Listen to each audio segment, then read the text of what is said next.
Wisdom. It's an incredibly valuable asset. Some would say more precious than gold. It's attractive, appealing, admirable. Conversely, a lack of wisdom is the basis of immaturity, blind spots, and bad decisions. Wisdom. It can be gained over time, but it can't be rushed. But wisdom can be shared. That's precisely what we are here to do right now. Today, we are here to hack wisdom, to distill it, to understand it, and to process it. Why? To get better at life. Welcome to The Main Thing.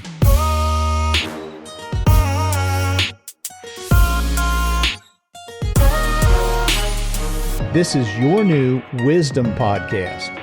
I'm your host, Skip Linneberg, and I've set out to interview the wisest people I know. We'll see what we can learn from each one when they're faced with an incredibly difficult, soul-piercing question. Welcome back to The Main Thing Podcast, coming to you as always from Parkwood Studios, right here in Almost Heaven, West Virginia. Before we meet today's wise guest, I'd like to ask you to do something. Set an intention right now that you'll share this episode with one person who could use a special dose of wisdom. Maybe someone's already coming to mind for you. By sharing this episode, you'll be helping them and you'll be helping us too. You see, one listener recommending the Main Thing Podcast to another continues to be one of the most powerful and effective ways our community grows. Now, today's wise guest is someone I have the pleasure of knowing a little closer to home. Amie Breedlove is my friend and neighbor right here in the Parkwood Road, Woodland Heights neighborhood of Charleston, West Virginia. And here's something fun. There's a pretty good chance you've already heard Amie's voice. If you've used the self-checkout at Target, that's Amie reminding you to not forget your receipt. Amie is a graduate of Marshall University who spent 16 years on the air at radio stations in Charleston and also in Anchorage, Alaska. In 1999, she began her voiceover career, one that has grown to include national and regional commercials, corporate work, e-learning, video games, character voices, and voice coaching. But her resume only tells you so much about Amie. She's genuine, she's observant, she's deeply connected to her family, her heritage, and the place she comes from. And despite her success, there's a humility about Amie that I think you'll notice pretty quickly. Our conversation today takes us into two fascinating areas of wisdom: the wisdom of voice and the wisdom of health. We'll talk about what happens when your voice becomes your livelihood, how Amie found her own distinctive place in a highly competitive creative field, and we'll get personal as she shares part of her health journey and what she's discovered along the way. I found this conversation joyful, refreshingly real, and wonderfully uncomplicated. I think you will too. So settle in and remember that person you thought about a moment ago. Now, here's my friend and neighbor and today's wise guest, Amie Breedlove. Enjoy. Amie Breedlove, welcome to the Main Thing Podcast. Great to be with you. Thank you, Skip. I'm so glad to be here. Thank you for having me. Amie, everyone knows from the intro and from the way that we'll be promoting this show that you are an acclaimed voice talent, voice artist, and you are also the voice of Target. What do you often tell people like me when we're in Target? Can I hear what you tell us? Sure. Don't forget your receipt. Thanks. See you again soon. There it is. Gosh, that's super cool. Amie, how did you get the Target gig? That was through my agent, AB2 Okay. Talent in Los Okay. Angeles. And I was, just auditioning, and I didn't realize that it was a national gig until I got the contract. And I'm like, wait a minute, this is Puerto Rico. Is this everywhere? Had no idea. What are the adjectives that people use to describe your voice that might lead someone to choose you for a role? Right. Well, for the Target job, she specifically wanted very conversational, very friendly, very mom-like. So Yeah. that's what I got with that. And then I get, warm, kind, caring, Yeah. informative, always real person, always conversational, conversational, of course, the big buzzword in voiceover the past several years. Well, we're having a conversation right now. Yeah. So this is voiceover.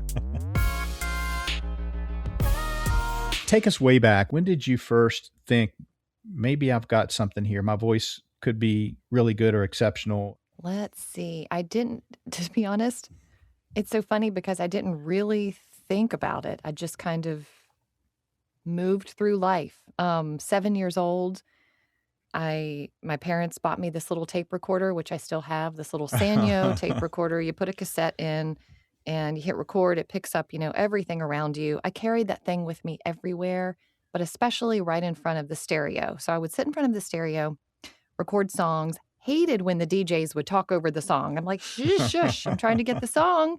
And I wanted to be a singer. My dad had a little band, and that was my goal. So I love to sing. So I would record the songs and I would sing. But I also, going back through these cassettes, which I still have, and they still have not broken down amazingly, I found that there I am reading stories or teaching my class or just making stories up.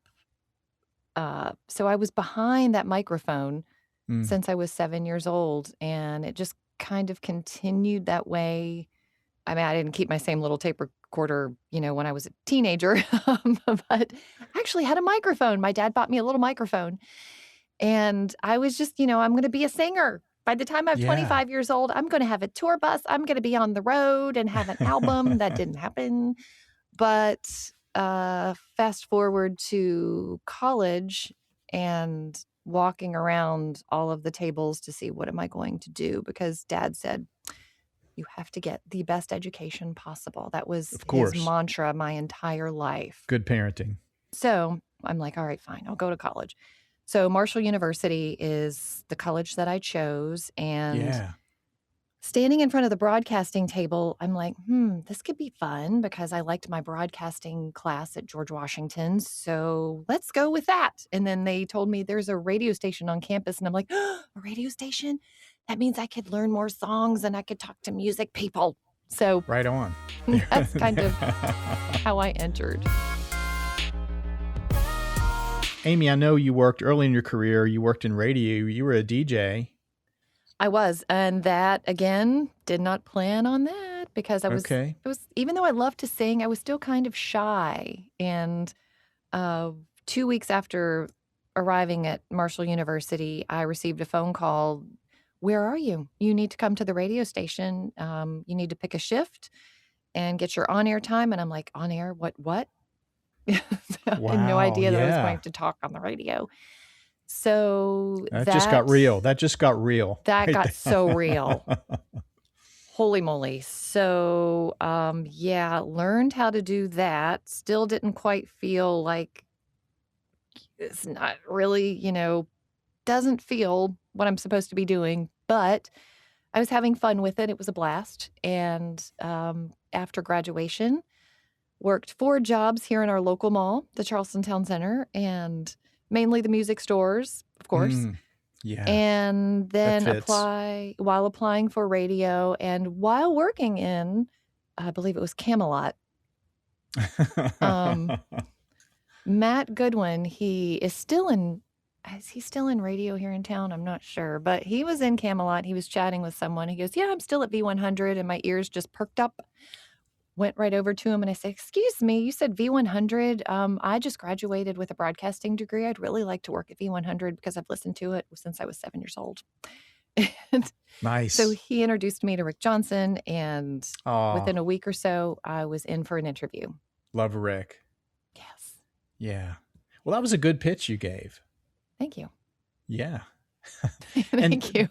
So your career in radio somehow took you to Alaska, didn't it? It sure did. I worked several years here on the air, behind the scenes as production director, which is where I actually found my love for voiceover. But I met my husband a year after my parents had passed, and whirlwind little dating romance thing, and got married, moved to Alaska, and immediately got a job on the air there at K-Bear 104.1.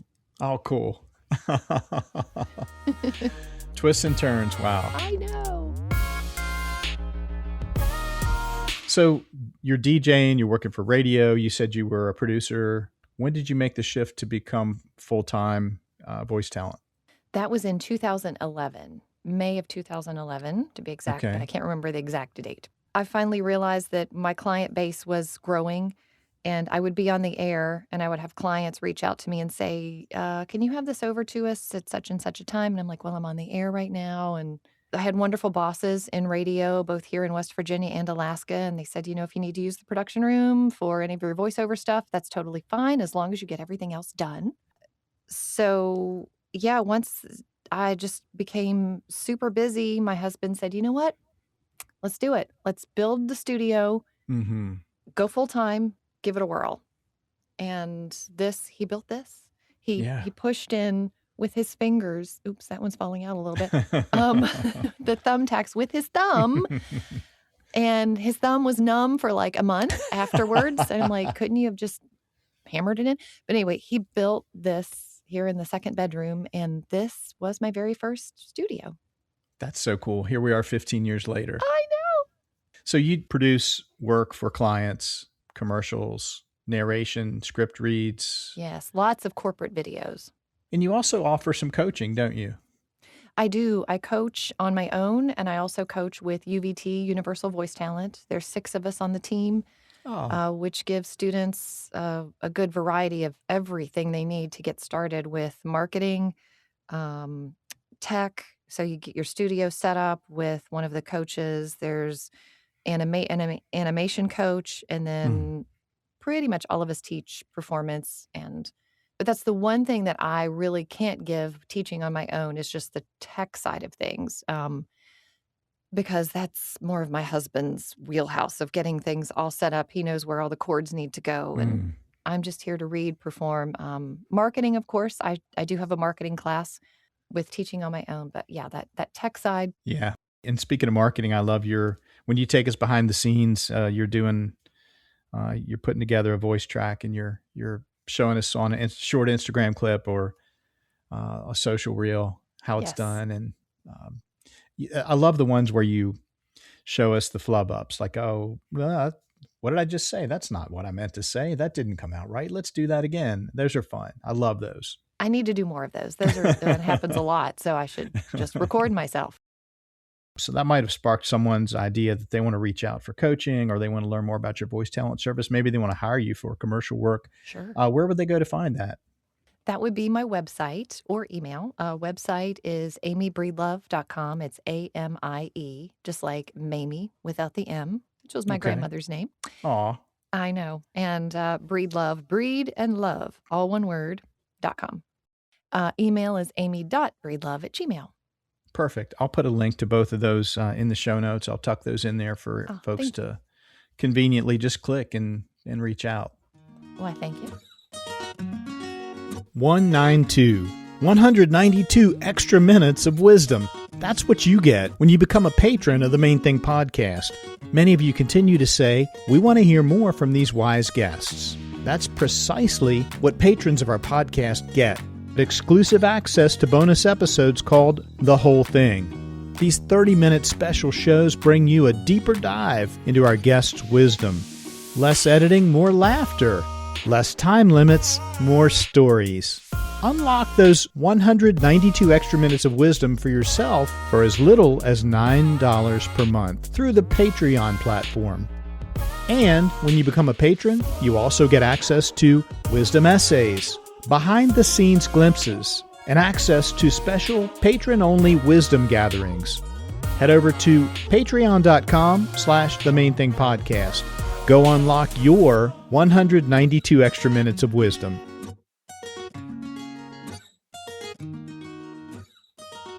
Amie Breedlove, that brings us to the pivotal moment in the show where I'm going to ask you that familiar question that I've asked each and every wise guest that's graced our microphones before you, more than 150.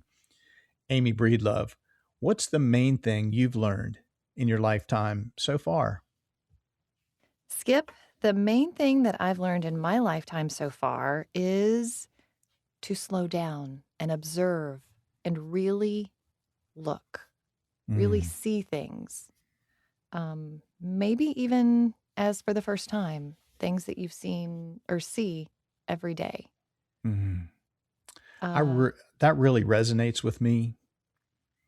I love your main thing. Slow down and observe. Slow down and observe. I had an experience, Lisa, my wife and I, we took a trip 2 weeks ago. We went down to the Carolina coast. We were at the southern tail of the Outer Banks, charming little town called Beaufort, North Carolina.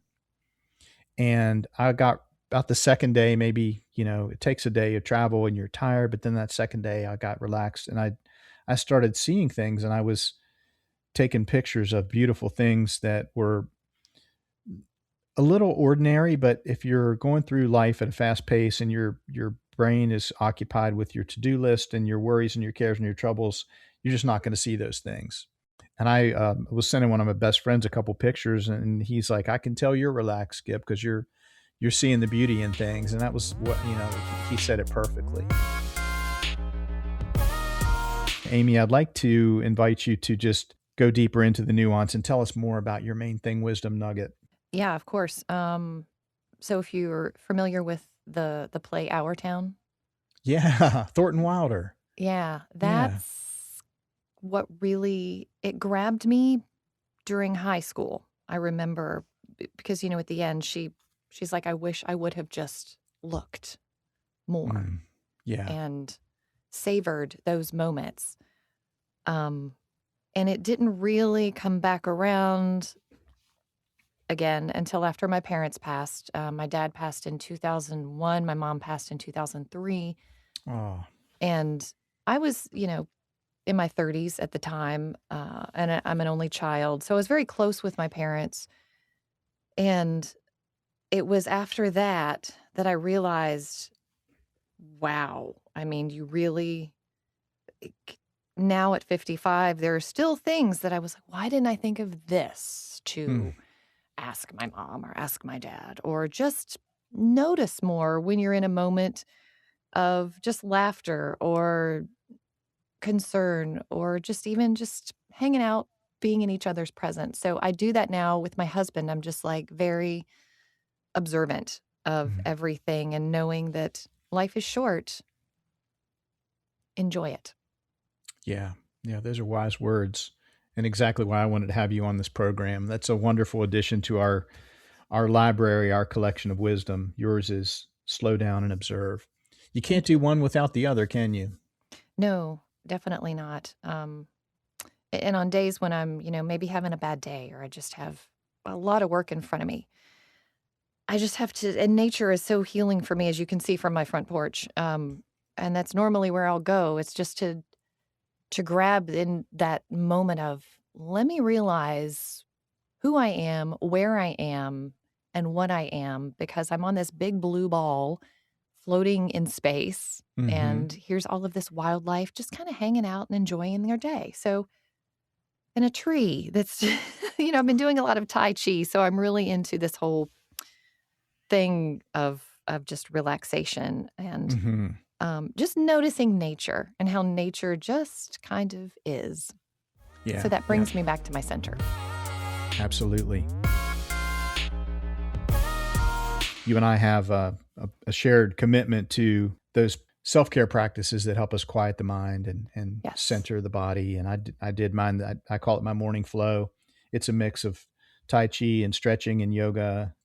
I do it every day, and it takes about 20 minutes. I can do it faster if I need to. I can easily extend it out to an hour if I have that luxury. That tends to be like a Saturday morning, for example. Right. But I'm better when I do it, and when I miss it, I can tell. Same. Absolutely. Yeah, My body yeah. feels it. When I miss it, I'm more irritable. I'm hurried. Yes. Yeah, and I don't like that. I don't either.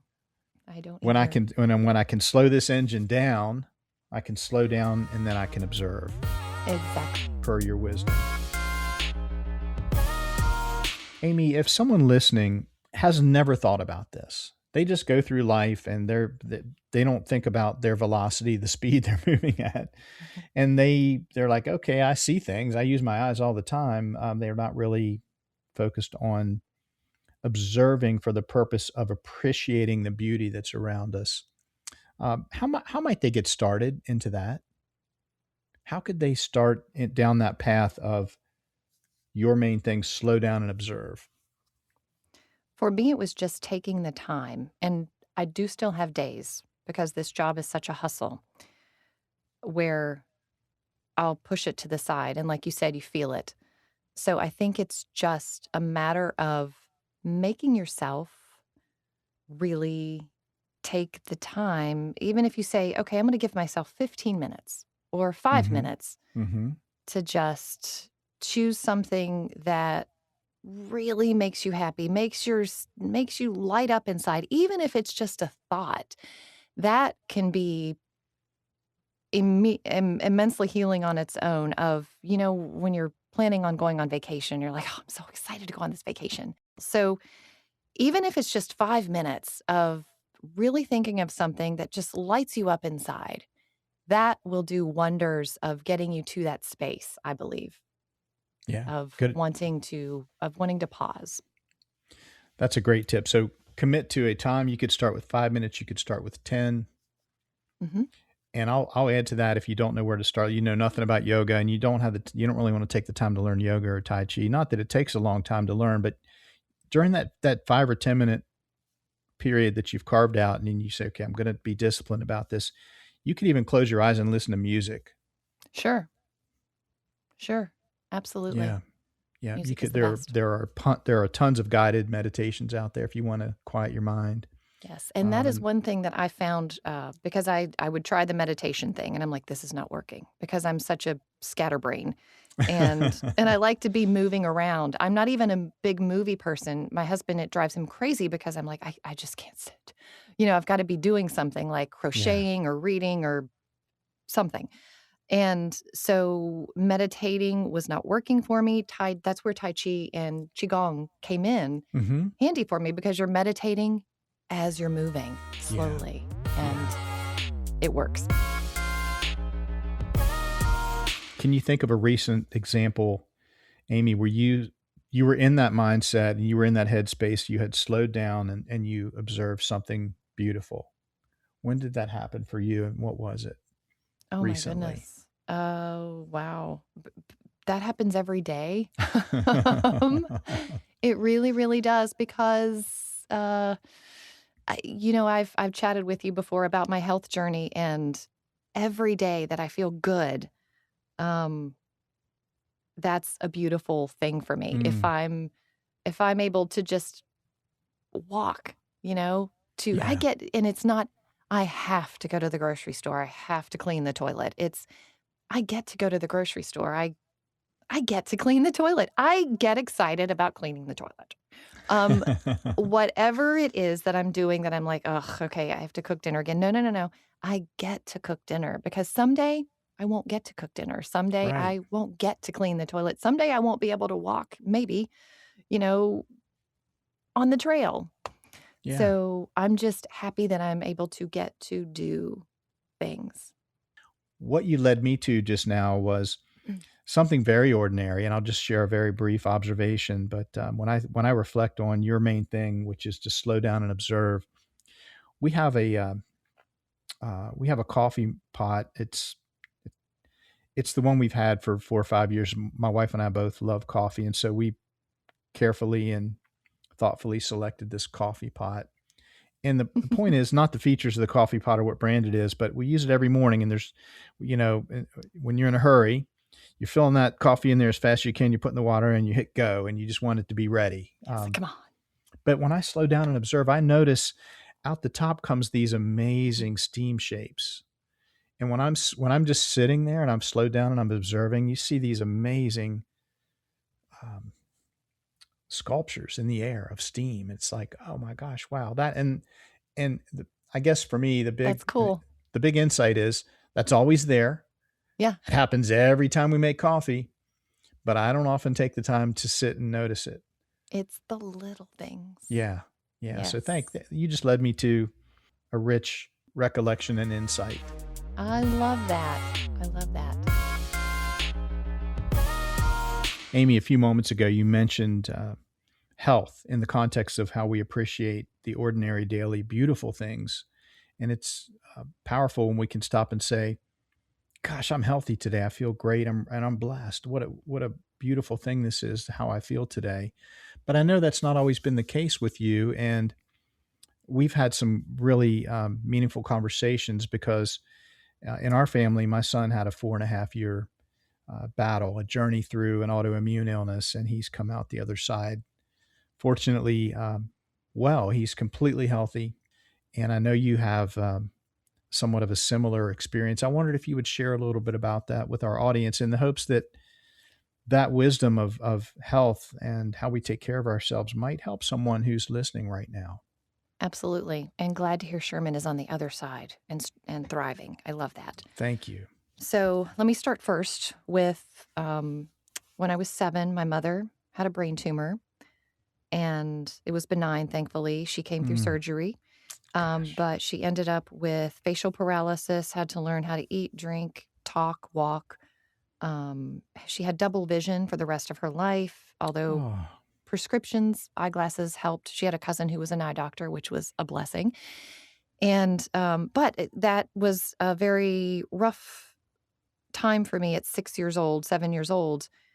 traumatic, I'm sure. Traumatic. So stress. So going through my life, any other what could be traumatic, stressful event kind of, leaned back toward that and my body would feel it without me even realizing, what am I feeling? And Mm, it's just that trauma that's still stuck in my body.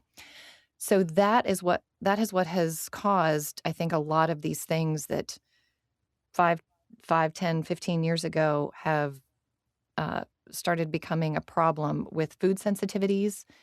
Many, many foods I react to. Red meat gives me migraine auras, didn't used to. Eggs give me migraine auras, didn't used oh, to. gosh.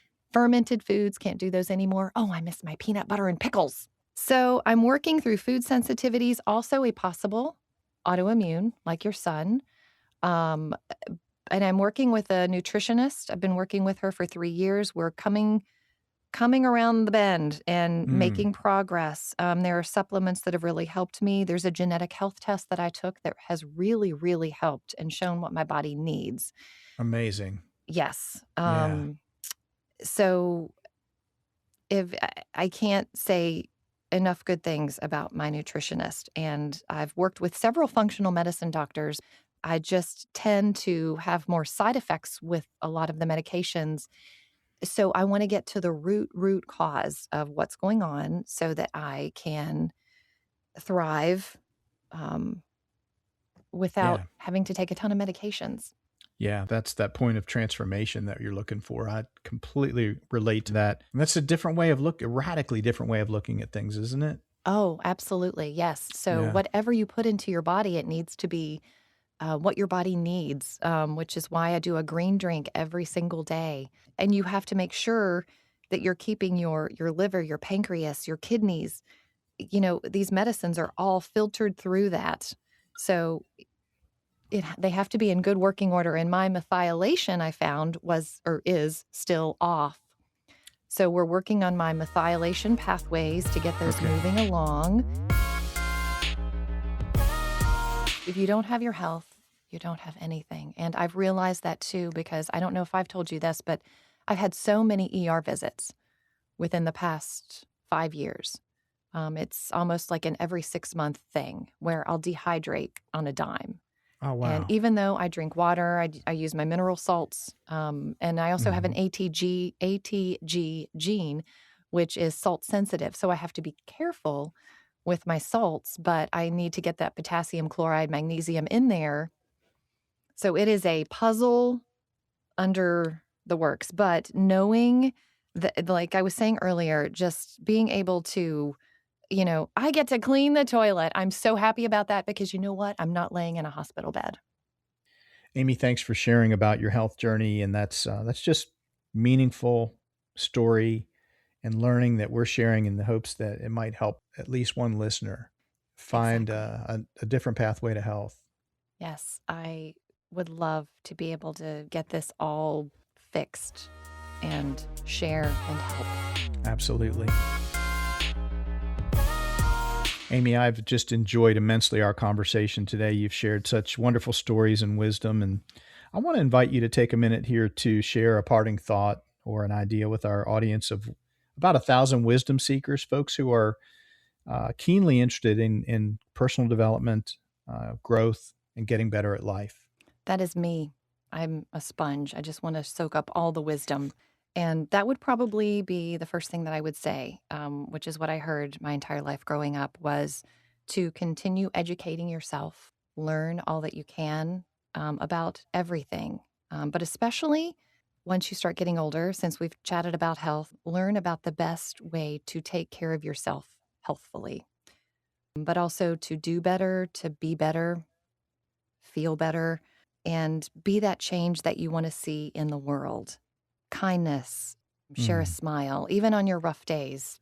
Go to that pause 5 moments and realize that whatever you're going through, it too shall pass. And let's spread good energy and those smiles to everyone, even if you're in traffic and having a bad day.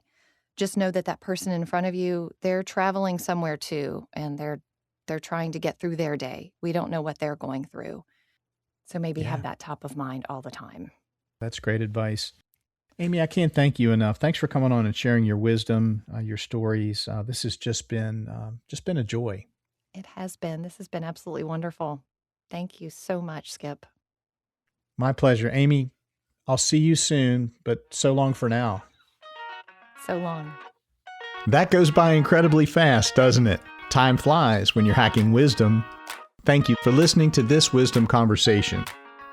Let's give a big hearty thank you to the crew of the Main Thing podcast. These are the folks who truly keep the wisdom pipeline flowing. Audio engineer Bob Hotchkiss, strategy advisor Andy Malinowski, public relations and partnerships guru Rachel Bell, social media and digital marketing expert Chloe Linneberg, graphic designer Emma Malinowski, and of course our patrons, those generous folks who provide monthly funding support to help underwrite our costs of production. I couldn't do it without you, nor would I want to. Your feedback matters a lot. If you have a question, a suggestion, maybe an idea, or even a nomination of a future show guest, I'd love to hear from you. Email me at info@themainthingpodcast.com. Well, that's a wrap for this show. I'm your host, Skip Linneberg, signing off for now and inviting you to join us again next time for another special delivery of wisdom.